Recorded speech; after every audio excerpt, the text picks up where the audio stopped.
বিশ্বনাথ রামপাশা রোডে কাদিরপুর হসপিটালের পাশে নির্ভেজাল নিষ্কণ্টক 134 ডেসিমেল জায়গা বিক্রি হবে। ডেভেলপমেন্টের সুবিধা সহ বর্তমানে এই প্লটে 9টি দোকান আছে এবং প্লটের মধ্যে প্রায় সম্পূর্ণ একটি দোতলা বিল্ডিং আছে। আগ্রহী ক্রেতারা যোগাযোগ করুন মোহাম্মদ আব্দুল করিম ও 7871456698।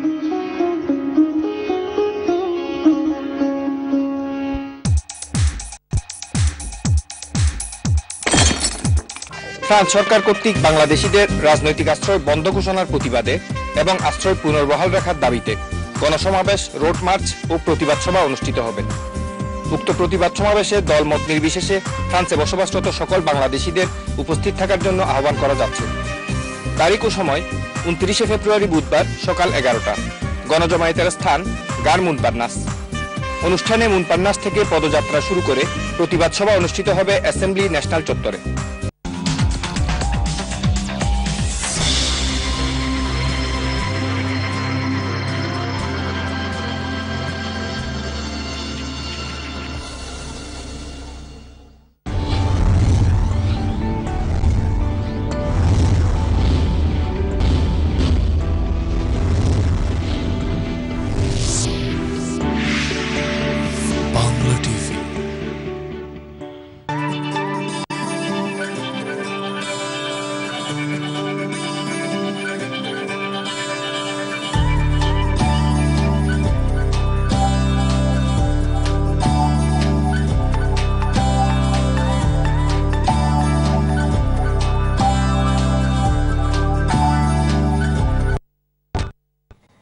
সুপ্রিয় দর্শক, আপনারা দেখছেন এই জনপদে।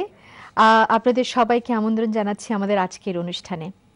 আমরা সবাই জানি যে আমাদের কমিউনিটির একটি ব্যাপারে আমরা খুবই গর্বিত, সেটি হচ্ছে আমাদের কারি ইন্ডাস্ট্রি, আমাদের রেস্টুরেন্ট ইন্ডাস্ট্রি নিয়ে আমরা অত্যন্ত গর্বিত।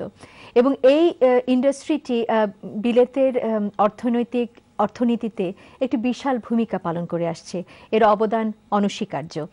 তো এই আমাদের কমিউনিটির আমরা হয়তো অনেকে জানি, হয়তো বা জানি না, সেটি হচ্ছে আমাদের প্রায় 12,000 বাঙালি মালিকানাধীন রেস্টুরেন্ট এবং টেকওয়ে রয়েছে। এবং এই 12,000 বাঙালি মালিকানাধীন রেস্টুরেন্ট এবং টেকওয়েতে যেই খাবার পরিবেশন করা হয় সেটি কিন্তু একটি নিজস্ব চেহারা নিয়ে নিয়েছে, এর একটি নিজস্ব স্বকীয়তা গড়ে উঠেছে, যাকে আমরা ব্রিটিশ কারি বলতে পারি। এবং এই ব্রিটিশ কারির জনপ্রিয়তা শুধু কিন্তু এই বিলেতে না, এই ব্রিটিশ কারির জনপ্রিয়তা আপনার বিদেশেও ছড়িয়ে পড়ছে। এমনকি আমাদের দেশ যেখান থেকে এই কারির উৎপত্তি সেখান পর্যন্ত পৌঁছে গেছে। তো এই ব্রিটিশ কারি সেলিব্রেট করার জন্য আমাদের একটি ফেস্টিভ্যাল করছে কারি লাইফ ম্যাগাজিন। প্রায় গত 10 বছর থেকে একটি ফেস্টিভ্যাল করে আসছে, যে ফেস্টিভ্যালের নাম Taste of Britain Curry Festival. তো সেই টেস্ট অফ ব্রিটেন কারি ফেস্টিভ্যালে আমরা দেখি যে এরা বিভিন্ন দেশে এই ফেস্টিভ্যাল আয়োজিত হয়, সেখানে এখানকার শেফদেরকে নিয়ে যাওয়া হয় এবং তাদের রান্না, তাদের নিজস্ব ডিশ সেখানে পরিবেশিত হয় বা সেখানে সেই স্বাদটা ছড়িয়ে দেওয়ার চেষ্টা করা হয়। তো এরকমই এই বছরও এই ফেস্টিভ্যালটি হয়েছে। গত 11 থেকে 16 ফেব্রুয়ারি স্লোভানিয়ার রাজধানী লুভেনিয়ায় এই ফেস্টিভ্যালের আয়োজন করে কারি লাইফ ম্যাগাজিন। তো আজকে আমরাও সেলিব্রেট করতে চাই ব্রিটিশ কারি, এবং তার সাথে এখানে যারা শেফ আছেন, যেই শেফ ছাড়া তো আর কোনো রেস্টুরেন্টই প্রাণ পায় না। প্রাণ স্পন্দন যেটা আমরা বলি যে বাড়ির স্পন্দনও কিন্তু রান্নাঘর, তেমনি রেস্টুরেন্টের স্পন্দন তো মানে তার কিচেন হতেই হবে, এবং শেফ তো বটেই। তো সেই সম্পর্কে আমরা কথা বলবো। আশা করব যে আপনারা আপনাদের মন্তব্য, প্রশ্ন যাই থাকুক আমাদের সাথে শেয়ার করবেন। তো আমার অতিথি আছেন, আমরা অত্যন্ত সৌভাগ্যবান যে টেস্ট অফ ব্রিটেন কারি ফেস্টিভ্যালের একজন উদ্যোক্তা এবং কারি লাইফ ম্যাগাজিনের প্রধান সম্পাদক সাংবাদিক সৈয়দ নাহাজ পাশা আমাদের সাথে আছেন। অসংখ্য ধন্যবাদ, আপনি আমাদের সাথে আজকে স্টুডিওতে এসেছেন। ধন্যবাদ। আমাদের সাথে আরেকজন আছেন, যিনি একজন শেফ আছেন, যিনি এই ফেস্টিভ্যালে অংশ নিয়েছেন, যেটি হয়ে গেল মাত্র লুভেনিয়ায়। সেই ফেস্টিভ্যালে অংশ নিয়েছেন শেফ কায়সার আহমেদ। আপনাকে অসংখ্য ধন্যবাদ আমাদের আজকের অনুষ্ঠানে আসবার জন্য। Thank you very much. তো আমি নাহাজ ভাই বলি। হ্যাঁ বলেন, অসুবিধা নেই। নাহাজ ভাই, মানে অনেকের কাছে এটা মজা লাগতে পারে, বেশ একটা যে ব্রিটিশ কারি, কারণ মানে কারি বলতে এখন প্রায় একেবারে মানে এখানকার যেই কারিগুলো আমরা বিভিন্ন কারি হাউস বা রেস্টুরেন্টে খাই, সেটার কিন্তু একটু পার্থক্য আছে আমাদের দেশের কারি। অবশ্যই অবশ্যই এটা আছে। হ্যাঁ, এবং সেটা একটা নিজস্ব চেহারা নিয়ে নিয়েছে ব্রিটিশ কারি হিসেবে, মানে জিনিসটা খুব মজার। কিন্তু এই ফেস্টিভ্যালের আইডিয়াটা কিভাবে হলো, এর প্রক্রিয়াটা যদি আপনি আমাদেরকে বলেন। 10 বছর তো প্রায় হতে চললো। হ্যাঁ, আমাদের আসলে কারি লাইফ নামে আমাদের একটা ম্যাগাজিন আছে। আমরা প্রথমে যখন ম্যাগাজিন বের করি তখন কিছু শেফদের নিয়ে কাজ করি আমরা, যে কিছু শেফ ছিলেন আমাদের সাথে, শেফদের নিয়ে আমরা কাজটা শুরু করি। তো হঠাৎ করে আমাদের আইডিয়া আসে যে আমাদের এখানে এত ভালো ভালো রেস্টুরেন্ট আছে, ভালো শেফ আছে, তাদের যে খাবার তৈরি করে এই খাবারটা যদি আমরা বিদেশে কোথাও নিয়ে যাই, বাংলাদেশে নিয়ে যাই, তাহলে কেমন হয়। এবং আপনারা হয়তো জানেন যে ব্রিটিশ কারি বলা হয় যে চিকেন টিক্কা মশালা, এটা আমাদের জাতীয় ডিশ, ন্যাশনাল ফুড হয়ে গেছে। কারি তো সব জায়গায়, সেটা বলার অপেক্ষা রাখে না। তো আমরা প্রথম যে ফেস্টিভ্যালটা, আমাদের একটা আমন্ত্রণ আসলো ঢাকা শেরাটন হোটেল থেকে, যে আপনারা নিয়ে আসুন, আমরা বাংলাদেশে ব্রিটিশ কারিটার একটা ইন্ট্রোডিউস করতে চাই এবং দেখি কিভাবে বাংলাদেশে। আমরা 2002 সালে প্রথম ফেস্টিভ্যাল করি ঢাকায়, ঢাকা শেরাটন হোটেলে। আমরা এখান থেকে 4 জন শেফ নিয়ে যাই ঢাকায়, এবং এত মানে সাড়া পাওয়া গেছে এই ফেস্টিভ্যালে। এই ফেস্টিভ্যালটা কোথায় করেন? এটা ঢাকা শেরাটন হোটেলে। আমরা যেটা করি আমাদের ম্যাগাজিনের থ্রুতে, ম্যাগাজিনের মাধ্যমে আমরা শেফদের সিলেক্ট করি। সেটাই তখন মানে সেটাই আপনাদের যাত্রা শুরু। হ্যাঁ, সেটাই আমাদের যাত্রা শুরু। এরপর থেকে প্রতি বছর আমরা ঢাকা শেরাটন তো প্রতি বছর করে আসছি। আমরা ইন্ডিয়াতে করেছি, আমরা বিভিন্ন দেশে করেছি, স্পেনে করেছি, এই ইউরোপে করে আসলাম, স্লোভেনিয়ায় আমরা 5-6 দিনের ফেস্টিভ্যাল।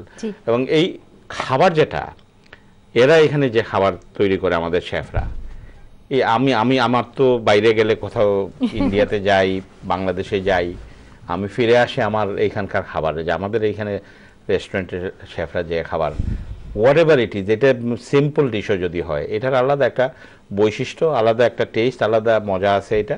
তো আমরা ভাবলাম যে এই কারিটারে দেখি না কেন না, কিন্তু বাংলাদেশে যখন 2002 সালে করি, এত সারা পাওয়া গেছে। এরপর থেকে শেরাটন হোটেল, এখন অবশ্য এটা আর শেরাটন নাই, এখন নতুন গ্রুপ আসতেছে। এরপর থেকে প্রতি বছর তারা দে ওয়ান্ট আস, এটা একটা বার্ষিক অনুষ্ঠানে পরিণত হলো। কিভাবে নিয়েছে বাংলাদেশের সাধারণ মানুষ, কিভাবে নিয়েছে বাংলাদেশের সাধারণ মানুষ? মানে একেবারে প্রথম ফেস্টিভ্যাল, দ্বিতীয় ফেস্টিভ্যালের সময় তো একদম শেরাটন হোটেলে লাইন, যে লোকজনের, যে বিলেত থেকে শেফরা আসছে। শুধু এইটা না, বিলেত থেকে আমাদের ছেলেরা আসছে, আর আমাদের ছেলেরা ফিরে আসছে। আমাদের ছেলেরা বিলেতে গেছে, বিলেতে গিয়ে যে বিলেতে গিয়ে তারা কি শিখছে এটা দেখার জন্য একটা আগ্রহ তাদের জাগছে, এবং প্রত্যেকেই কিন্তু আসছে। এবং ইনফ্যাক্ট শেরাটনে যে 3 দিন বা 4 দিন বা 5 দিন যে ফেস্টিভ্যাল হতো, প্রত্যেক দিন একদম প্যাকড, সবাই না যে, এবং স্পেশালি যারা শেফরা যায়, স্পেশালি সিলেক্টেড ডিশ এইখান থেকে তারা তৈরি করে নিয়ে যায়। আমি একটা বলি আপনাকে, যে গল্প বলি। আমরা যখন 2005 সালে আমরা 4 জন শেফ নিয়ে ঢাকায় যাই, তো এখানকার ইয়র্কশায়ার থেকে একজন শেফ আমরা নিয়ে গেছি। তো ইয়র্কশায়ারে আপনার তাদের খাবার আছে একটা ইয়র্কশায়ার পুডিং। ইয়র্কশায়ার পুডিংটা খুবই নামকরা ইয়র্কশায়ারের খাবার। তো আমাদের যে শেফ ইয়র্কশায়ার থেকে নিয়ে যায়, ইনি ইয়র্কশায়ার পুডিং দিয়ে ইন্ডিয়ানাইজ ভার্সন একটা ডিশ তৈরি করেছেন। তো যখন এটা ইয়র্কশায়ার একটু ধনেপাতা একটুখানি ইন্ডিয়ানাইজ ভার্সন করার পরে ইডলি হয়ে গেছে নাকি, তার যে লোকাল প্রেস, ইয়র্কশায়ার ব্র্যাডফোর্ডের যে টেলিগ্রাফ এন্ড আর্গুস পত্রিকা, ফুল পেজ কাভারেজ, একদম শেফের একদম, ইভেন কার্টুন পর্যন্ত করেছে যে Yorkshire pudding exported to Bangladesh. Even ওইখানকার যে স্থানীয় বিবিসি টেলিভিশন পর্যন্ত শেফরে ইনভাইট করছে যে তুমি ইয়র্কশায়ার পুডিং দিয়ে কি এমন জিনিস করছো যেটা বাংলাদেশে নিয়ে গেছো। বাংলাদেশে যাওয়ার পরে বাংলাদেশেও কিন্তু সবাই যে ইয়র্কশায়ার পুডিংটা কি, সবাই মনে করছে এটা পুডিং হ্যাঁ, একটা বা কোনো dessert ধরনের type মিষ্টি কিছু হবে, হ্যাঁ। মিষ্টি টিষ্টি কিছু হবে মনে হয়। জি, জি। সবাই এসে জিজ্ঞেস করে যে ইয়র্কশায়ার পুডিংটা কি, একদম সাংবাদিকরা থেকে নিয়ে যারা কাস্টমাররা যারা আসে সবাই এসে জিজ্ঞেস করে যে ইয়র্কশায়ার পুডিংটা হওয়ার জন্য একদম পুরো সারা পড়ে গেছে একদম আপনার অনেক লোক এসে যে ইয়র্কশায়ার পুডিং, তো এটা একটা হিট ছিল আর কি। তো যাই হোক, আমরা যেটা করি, আমরা মনে করি যে এই খাবারটা বিদেশে জনপ্রিয়তা পেলে আমাদের শেফরাও তাদের যে দক্ষতা দেশে বিদেশে ছড়িয়ে পড়বে, প্লাস খাবারটাও পরিচিতি ঘটবে। হয়তো অবশ্যই। আমাদের অনেকেই যে দেশে আমরা ফেস্টিভ্যাল করি ওই দেশে গিয়ে হয়তো একটা রেস্টুরেন্টও খুলতে পারেন, এবং বাংলাদেশেও অনেকেই তো অনেক প্রবাসিত বাংলাদেশে নিজেরা গিয়ে রেস্টুরেন্ট করেছেন। জি জি, অবশ্যই। আমি কায়সারের সাথে একটু কথা বলতে চাই। আপনি আপনার রেস্টুরেন্টের কথা যদি বলেন, আপনি কোথা থেকে এসেছেন এটা যদি বলেন, এবং এই ফেস্টিভ্যালের সাথে কিভাবে যুক্ত হলেন। আমি ফেস্টিভ্যালের সাথে যুক্ত হই, আমি থ্যাঙ্কস করি পাশা ভাই আর বেলাল ভাই তান্তানরে। কারি লাইফ ম্যাগাজিন থেকে আমি তারা যে অ্যাড দেখছি, অ্যাড দেখে প্রমোট করার পাইছি।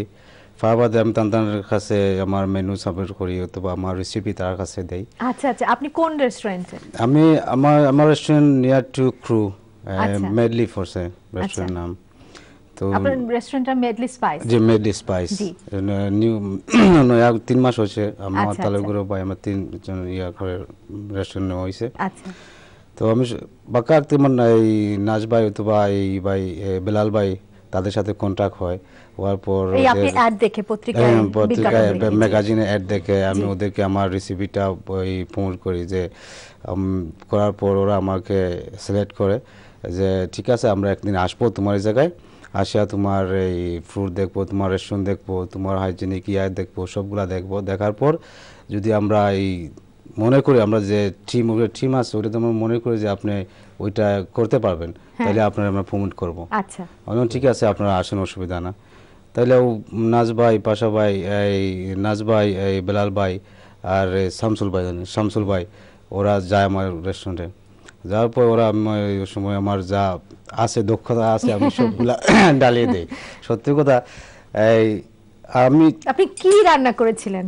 আমি ওই জায়গায় আসলে আমি একটা করছিলাম, ওইটা আছে এই এটা ফুরন সালসা কয় ওটারে। আচ্ছা, ওটা আমি এক জায়গায় টিভিতে দেখছিলাম, দেখার পর ওটারে আমাদের ইন্ডিয়ান স্টাইলে আমি ওটা এই প্রমোট করছি তাদের কাছে।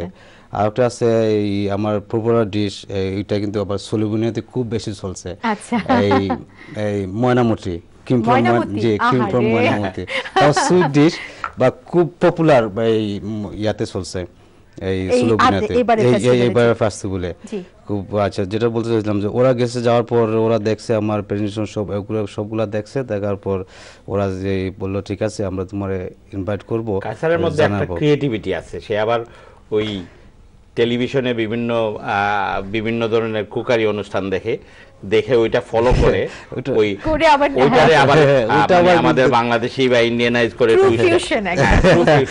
বলতে পারেন। ওটা আবার আসলে একটা যে আমি সবসময় দেখি প্রোগ্রামগুলো দেখি, টিভিতে দেখি, আবার গৌতম রামজির প্রোগ্রাম দেখি, সব যে জিমি ওয়াইজ শেফ সবগুলো প্রোগ্রাম দেখি। তো ওরা যেভাবে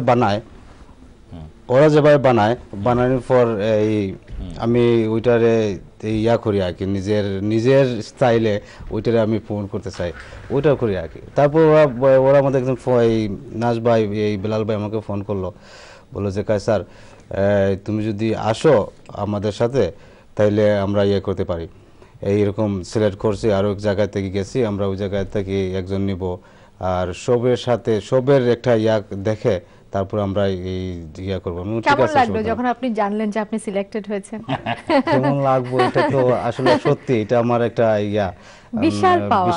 বিশাল একটা পাওয়া, কারণ ওদের কাছে আমি কৃতজ্ঞ যে আমি একটা প্ল্যাটফর্মে যাওয়া খুব একটা বিশাল ব্যাপার। এটাই আসলে এই ইন্ডিয়ান রেস্টুরেন্ট বলতে শুধু দেখা শেখা আর কিছু না, কিন্তু ওইটা দেখা তো আর শেখা শেষ না, শেখার বহুত কিছু আছে সত্যি করে। আর চেষ্টা করি যে প্রোগ্রামগুলো দেখে রান্না একদিন খেতে হবে, কিন্তু ইনশাআল্লাহ অবশ্যই আসবেন, আমার রেস্টুরেন্টে আসবেন, অসুবিধা না, আমি রান্না খাওয়াবো।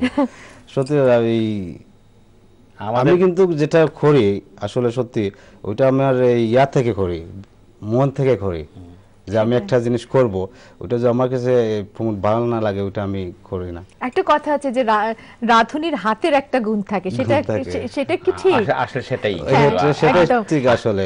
আসলে যারা আমাদের ইন্ডিয়ান রেস্টুরেন্টে যারা কিচেনে কাজ করেন বা শেফরা বা কুকরা যারা কাজ করেন, এরা কিন্তু কঠোর পরিশ্রম করেন, অবশ্যই, কঠোর পরিশ্রম করেন তারা।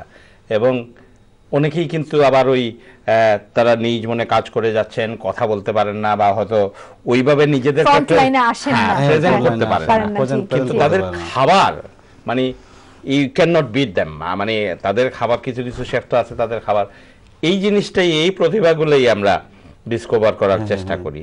যে অনেকে হয়তো তার ওইভাবে নিজেকে প্রেজেন্ট করার মতো ক্ষমতা নাই, কিন্তু আপনি যখন তার খাবার খাবেন, তার প্রেজেন্টেশন দেখবেন, পরিচয়টা তো তার রান্না দিয়ে, পরিচয়টা রান্না, একজন রাঁধুনির পরিচয়টা রান্না দিয়ে, এই জিনিসটাই কিন্তু এই প্রতিভাটাই আমরা একটু বাইরে নিয়ে এসে তাদেরকে একটু যে লোকজনকে জানতে দেওয়া যে this is what they are and they are নাহাজ ভাই, আমি কাউসারের সাথে কথা বলে যেটা বুঝলাম যে মানে এই বাছাই প্রক্রিয়া কিন্তু আমার কাছে যেটুকু মনে হলো যে খুবই ইন্টেন্সিভ, কারণ আপনারা অবশ্যই মানে শহরে শহরে যাচ্ছেন, এই প্রক্রিয়াটা যদি কিভাবে একজন শেফকে বাছাই করেন, এই ফেস্টিভ্যালে কয়জন শেফ আপনি? আমাদের যে এই ফেস্টিভ্যালটা হয়ে গেল 3 জন শেফ গেছিল আমাদের।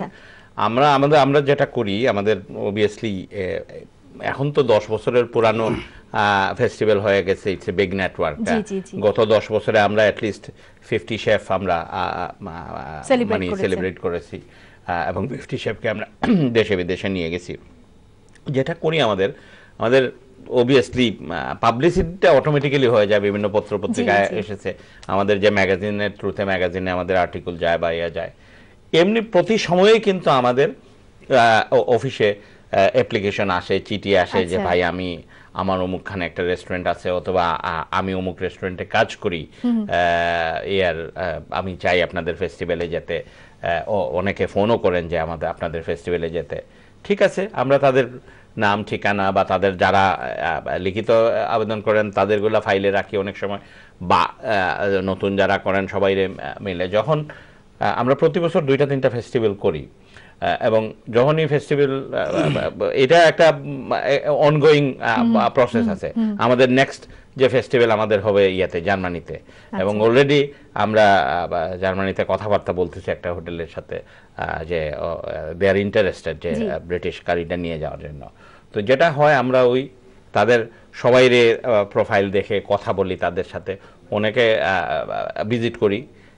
উনি যেমন বললেন আপনাকে কি বলে রেসিপি পাঠিয়ে দিয়েছেন, এরকম রেসিপিও পাঠিয়ে? হ্যাঁ, অবশ্যই রেসিপি পাঠানো বা তাদের সাথে কথা বলে যে আমার এই ডিশ আছে, না ডিশ কিন্তু বেসিক্যালি অনেকেই অনেকগুলা কমন নাম আছে বা নিজেদের করে একটা নাম দেন, কিন্তু আসল জিনিসটা আপনি খাওয়ার না খাওয়া পর্যন্ত, বা খাওয়াটা আপনার সামনে না আসা পর্যন্ত আপনি বুঝবেন না যে এটার মধ্যে না। চিকেন টিক্কা মশলা একই 10 জন শেফ বানাইলে অনেক সময় দেখা যায় যে কারোটা খুবই ভালো হয়েছে, কারোটা একটু হয়েছে, কারোটা খারাপ হয়েছে, বা কারোটার মধ্যে একটু কালার আছে, কেউ আবার কালার ইউজ করতেছেন না, বিভিন্ন না। তো এই প্রক্রিয়াগুলো আমাদের এক্সপার্ট আছে, আমাদের সাথে ফুড এক্সপার্ট আছে, আমরা নিজেরা তো যাই, আপনি তো দেখতেই পাচ্ছেন আমি খাওয়া দাওয়া ভালোবাসি। আপনার এই কাজটাকে আমি খুবই হিংসা করছি, জায়গায় জায়গায় গিয়ে মজার মজার খাওয়া, মানে এর মধ্যে কিন্তু আমি কোনো পরিশ্রম দেখতে পাচ্ছি না। বিশাল ব্যাপার আসলে, সত্যি কথা, জায়গায় জায়গায় বুঝতে পারতেছেন, খাওয়ার তো ভালোবাসি। তো গেলে তারপরে আমরা তাদের সাথে কথা বলি, তাদের প্রেজেন্টেশন করি, এইগুলা দেখার পরে তারপরে আমরা একটা সিদ্ধান্ত নেই, আমাদের টিম একটা সিদ্ধান্ত নেয় যে না, উই ক্যান পলিশ দেম, তাদেরকে আমরা প্রমোট করতে পারবো, এবং তাদের খাবারের মধ্যে আলাদা একটা আছে। তারপর তাদেরকে আমরা সিলেক্ট করে নিয়ে যাই। এরপরে যখন প্রক্রিয়াটা শুরু হয়, তারপরে আমরা তাদেরকে নিয়ে বসে, আমাদের কনসালটেন্ট শেফ আছে, নিয়ে তাদেরকে কিভাবে, আমাদের শেফরা আবার কিন্তু অনেকেই তাদের খাবার ভালো, কিন্তু কিছু প্রক্রিয়া যেগুলো আছে, অনেক শেফে আপনি যদি বলেন যে একটা রেসিপি রেডি করে দিতে, অনেকে কিন্তু পারেন না। আমাদের শেফরা রেসিপি পারেন না, বা অনেকে যদি বলেন 4 জনের জন্য আপনি কি একটা ইনগ্রেডিয়েন্টস একটা তাদেরকে বলেন রান্না করে দিতে, তারা পারবে একদম, সেটা। হ্যাঁ, একদম সেটাই। মানে পারফেক্ট এটা ইয়া না। কারণ কিন্তু স্কুল থেকে হ্যাঁ, তো কিন্তু পাস করা। হ্যাঁ, পুঁথিগত যেটা সেটাই। সেটা তাদের নাই। তো এই জিনিসগুলো আমরা তাদেরকে শেখাই, কারণ যখনই তাদেরকে আমরা বাইরে নিয়ে যাই তখন বাইরের মিডিয়ার কাছে কিন্তু they are star chef, because they are good chef. অবশ্যই। বাইরের মিডিয়া তখন জানতে চায় যে এই আচ্ছা ঠিক আছে চিকেন টিক্কা মশলাটা আপনি কিভাবে বানালেন, 4 জনের একটা ডিশ আপনি কিভাবে এনা। তখন তাদের যে এই রেসিপির প্রক্রিয়াটা, তাদেরকে আমরা এক ধরনের ট্রেনিং দিই যে আচ্ছা আপনি বলেন আপনি কি ডিশ পাকাবেন, বলে এই ডিশে আপনি কি কি দেন, হ্যাঁ আমি এই দেন, কি পরিমাণ দেন। তখন তারা হয়তো এই পরিমাণটা এমনি, তারা তো চামচের ইয়ে দিয়ে, হ্যাঁ এই পরিমাণটা, তখন এই জিনিসটা এইগুলা তাদেরকে শিখিয়ে তারপর আমরা নিয়ে যাই, তাদের রেসিপি রেডি করি। তখন যদি মিডিয়া এক সময় বলেও তাদের যে আচ্ছা শেফ কায়সারের একটা রেসিপি দেন তো আমাদেরকে, হিয়ার ইট ইজ শেফ কায়সারের রেসিপি। এবং শেফ কায়সার তো he is a good chef, because তার তো রান্না করলে তো তার কেউ তার সমালোচনা করবে না। শুধু কথা হলো তার ওই স্কিলটা হয়তো ছিল না যে একটা রেসিপি রেডি করে দিতে। এই জিনিসগুলো আমরা ডেভেলপ করে দেই। এবং যারা গেছে আমাদের ফেস্টিভ্যালে প্রত্যেকেই কিন্তু they want to go again and again. I would love to go. আমাদের একটা বিরতির সময় এসে গেছে। Kaiser, thank you so much আমাদের অনুষ্ঠানে আসার জন্য, এবং আমি আশা করছি মানে আপনার রেস্টুরেন্টে গিয়ে খেতে পারবো। আমার জাস্ট লাস্টে আপনার কাছে একটা ছোট্ট প্রশ্ন, সেটা হচ্ছে যে এই যে আপনি অংশগ্রহণ করলেন একটা মানে এরকম একটা ফেস্টিভ্যালে অংশগ্রহণ করলেন, আপনি যেমন বললেন যে আপনি ওখানে গিয়ে আপনার ময়নামতি ডিশটা খুব জনপ্রিয়তা পেয়েছে। এইটা থেকে আপনি মানে যখন আপনি নিজের রেস্টুরেন্টে আবার ফিরে যাবেন, কি অভিজ্ঞতা নিয়ে ফিরে যাবেন, মানে আপনি কি কাজে লাগাতে পারবেন সেখানে গিয়ে? সত্যি করে বলতে কি, যেটা যে স্লোভেনিয়াতে যাওয়ার পর যেটা আমার অভিজ্ঞতা হয়েছে, খুব ফ্রেন্ডলি, আর ওরা আমাদের ওগুলা ডিশ খাইয়া ও মনে অবস্থা হয়েছে তারা মানে পুরা জমজমাট, ওরা লেটার পর্যন্ত লিখে দিয়ে গেছে, বুঝছেন, এইরকম একটা ইয়ে হয়েছে। ব্যাগটিও যে সময় আমি আমার রেস্টুরেন্টে যাওয়ার পর আমার ওইটা এখনো মেনুটা আমি প্রমোট করি নাই রেস্টুরেন্টে, বুঝছেন, ওইটা আমি করবো না, ওইটা আমারও রেসিপি, আমারও মেনু দেওয়া, ওইটা আমি নিজের রেস্টুরেন্টে নেক্সট উইক থেকে প্রমোট করতেছি আমার ওই মেনুটা। আর সব কাস্টমারও প্রবলি জানা গেছে যে এই আমার ডিশগুলা যে স্লোভেনিয়াতে চলছে, কাস্টমার এভরিওয়ান কাস্টমার তাদের স্টাইল অফ ওয়ার্ক মানে সেটা খুব একটা এই ভালো একটা ইয়াপ আছে। আশা করি ইনশাআল্লাহ নেক্সট এই আপনার রেস্টুরেন্টে এটা মানে পজিটিভ একটা সাইন, ভালো একটা মিলছে যে পাবে। থ্যাংক ইউ সো মাচ আপনি আসার জন্য আজকে আমাদের অনুষ্ঠানে, এবং আমরা পরবর্তীতে আরেকজন শেফের সাথে কথা বলবো। আপনাকে অনেক ধন্যবাদ। সুপ্রিয় দর্শক, আমরা এখন ছোট্ট একটি বিরতি নিচ্ছি, বিরতির পরে আবার আমরা ফিরে আসবো। তখন আশা করছি আপনাদের প্রশ্ন থাকলে, মন্তব্য থাকলে আমাদের সাথে শেয়ার করবেন। দেখা হচ্ছে ব্রেকের পরে।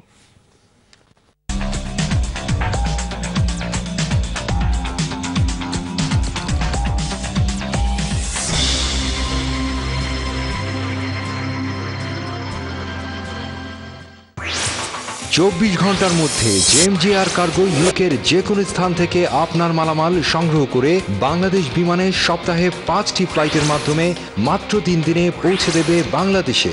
সপ্তাহের 7 দিন আপনাদের সেবায় নিয়োজিত এয়ার কার্গো জেএমজি দিচ্ছে সর্বনিম্ন মূল্যে মালামাল পাঠানোর অপূর্ব সুযোগ। অনলাইন বুকিং ও ট্র্যাকিং এর জন্য লগ ইন করুন www.jmgcargo.com। JMGR cargo, 8 Fordham Street, London, E1. If you're looking for a professional agent to sell your property, then look no further than Victor Stone Property Consultants. To help maximize the potential of your property, Victor Stone will aim to sell your property quickly and efficiently, ensuring you get the highest possible market price. If you have a property to sell in London and want a quick sale at the best price, contact Victor Stone Property Consultants on 020 7426 5411 and see how the property professionals can help you.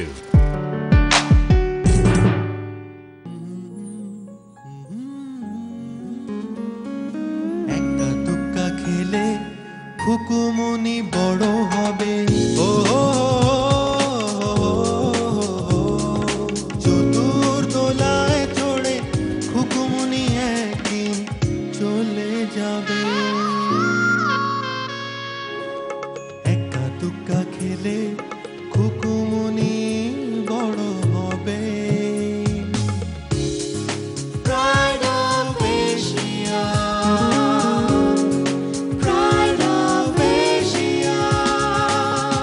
আপনার যদি loan বা credit কার্ডে payment protection insurance থাকে অথবা আপনি loan paid of কইরা থাকেন contrast claim compensation সহ আপনার থাউজেন্ডস অফ পাউন্ড ফেরত এনে দিতে পারে। ক্রেডিট স্কোরিং কোনো এফেক্ট করে না, আবার ডেট ম্যানেজমেন্টে থাকলেও ক্লেম করতে পারবা।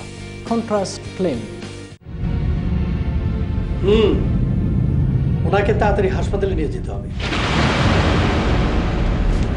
বাবা, মার শরীর খুব খারাপ, তাড়াতাড়ি আক্কা। আমি আইলাম। Kushiyara money transfer and travel agent, Shahjalal Islami bank সহ যে কোনো ব্যাংকে দ্রুত টাকা পাঠানো এবং বিমান সহ যে কোনো এয়ারলাইন্সের টিকিটের জন্য এক বিশ্বস্ত নাম।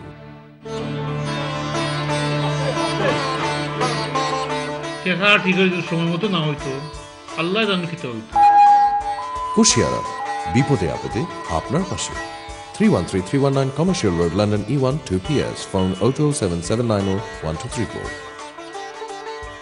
আপনি কি জানেন হাইকোর্টের রায় হাজার হাজার পিপিআই ঋণের সাথে পূরণ করা হয়েছে যেটা অনুপযুক্ত? আমাদের অভিজ্ঞ সেবা নিয়ে আমাদের গ্রাহকরা হাজার হাজার পাউন্ড লাভবান হয়েছে। আপনার দাবি আদায় করতে আইনিভাবে স্মার্ট ক্লেম আপনারই পাশে।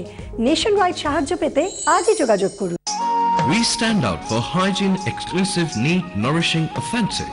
Henna, your best friend in catering. Henna Catering is an original culinary experience offering wide range of tantalizing dishes. Henna Catering ensures that only the best is served at your table. Henna Catering also offers a one-stop service, making your event totally unique. Love food, love henna. Henna Catering, 259 Bethnal Green Road, London E26AH. Phone 020-7729-8330. High high, আমার গাড়িটাও গেল, মাথাটাও গেল। I বলে গাড়িটাও গেছে, প্রোগ্রামটাও যাইবো। না না হাকিম ভাই, গাড়ি গেছে, প্রোগ্রাম যাইতো না। অ্যাক্সিডেন্ট ম্যানেজমেন্টে ফোন করেছে। অ্যাক্সিডেন্ট ক্লেম ম্যানেজমেন্টে তো বড় এরার গেছে গেলে কোনো কাম হইতো না। আমি এক কোম্পানি ছিলি খুব ভালো। খেরা উফ, বুঝলিস। আস্তে আস্তে আস্তে, না না না না, ছোট মোটো মানুষ আর শক্তি তোমার আত্মীর লাগা। মনে হইছে। হাতি ক্লেম 028-805-5202. পয়সা আমনানি প্রোগ্রাম মিস হইতো না। থ্যাংক ইউ আমারে না। হাতি claim, One call does it all. BMT Travels and Money Transfer. BMT অতি সুলভে মানি ট্রান্সফার, এয়ার টিকেট, হজ, ওমরা এবং ওয়ার্ল্ড ওয়াইড কার্গো সার্ভিস দিয়ে থাকি। যে কোনো এয়ারলাইন্সের টিকিট এবং অতি দ্রুত দেশে টাকা পাঠাতে আজই যোগাযোগ করুন।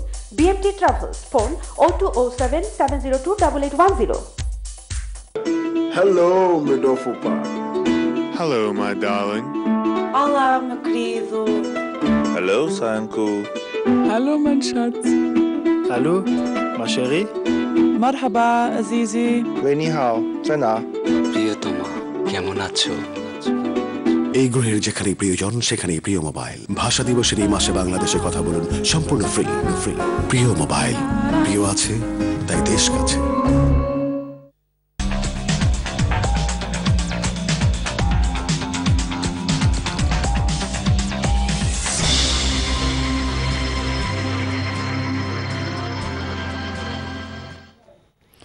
সুপ্রিয় দর্শক, আপনারা দেখছিলেন এই জনপদে। আমাদের সাথে থাকবার জন্য অসংখ্য ধন্যবাদ।